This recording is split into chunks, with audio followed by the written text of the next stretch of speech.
Penjelasan yang tadi sekalian. Jadi kalian sudah bisa memahami, membedakan mana yang bentuk idhofah dan mana yang bentuk sifat mausuf.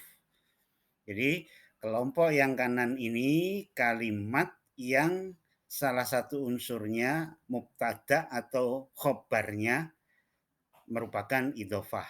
Kalau ini khobarnya idhofah. Kitabul Mudaris ini sebagai predikat terdiri dari idhofah. Yang ini Sayyaratul Mudir sebagai subjek, dia tersusun dari idhofah. Demikian juga ini sebagai subjeknya idhofah. Ini juga Baitut Tajiri Kabirun, rumah pedagang itu besar, rumah pedagang itu ini subjeknya tersusun dari idhofah. Sedangkan kelompok yang kiri ini bukan idhofah tetapi sifat mausuf. Bisa dirasakan ini bedanya. Ini buku baru. Buku baru ini sebagai khobar tersusun dari sifat dan mausuf.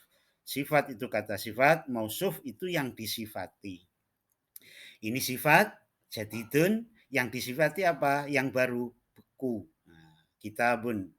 Maka kitabun ini mausuf, ini mausufnya, terus sifatnya jadidun.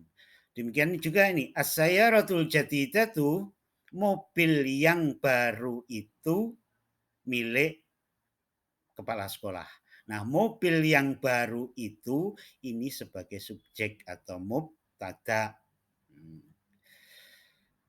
Kemudian al-ibnul mahiru fil fasli, anak yang pandai itu, kalau kemarin masih cukup al-ibnu saja, anak itu di kelas. Nah, sekarang anaknya itu diberi sifat al-ibnul mahiru, anak yang pandai itu di dalam kelas.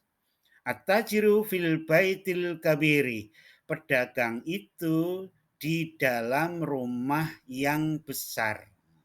Kalau kemarin kalimatnya cukup sampai di sini fil baiti saja. Sekarang al baitinya diberi sifat al kabiri. At-tajiru fil baitil kabiri. Pedagang itu di dalam rumah yang besar. Perhatikan antara yang disifati dengan kata sifatnya. Harus cocok. Laki-laki, sifatnya bentuk laki-laki. Sayyaratu perempuan, ada taknya, sifatnya juga harus perempuan. Jadidatu. Ini jadidun laki-laki, jadidatun perempuan. Sifat yang disifati ada al, kata sifatnya harus ada al. Mengapa ini ada al? Karena subjek. Karena subjek harus diberi al kemarin, maka sifatnya juga harus ada alnya. Sedangkan ini khobar tidak boleh diberi al, maka sifatnya juga tidak boleh diberi al. Un sama. U sama. Al ibnu sebagai subjek diberi al. Ini mudhof nggak boleh diberi al kan. Nah, ibnu saja. Kalau ini tidak mudhof tetapi sifat mausuf diberi al sebagai subjek. Al ibnu. Maka sifatnya juga harus ada alnya. Al mahiru. Al ibnu laki-laki, sifatnya juga harus mahiru. Laki-laki, bukan mahiratu. Fil baitil kabiri, di dalam rumah yang besar. Rumahnya fil baiti, dibunyikan i. Kenapa? Karena ada fi di depannya. Fil baiti, maka sifatnya juga harus i kabiri. Oke. Lanjut kesimpulannya. Pertama, sifat atau naat adalah kata sifat. Sedangkan mausuf atau man'ut adalah kata yang disifati. Sifat mausuf yang disifati. Naat, man'ut. Kalau sifat gandengannya mausuf, kalau naat sebutannya gandengannya man'ut, sama. Berikutnya, sifat mausuf bisa sebagai mubtada, subjek, dan juga bisa sebagai khobar.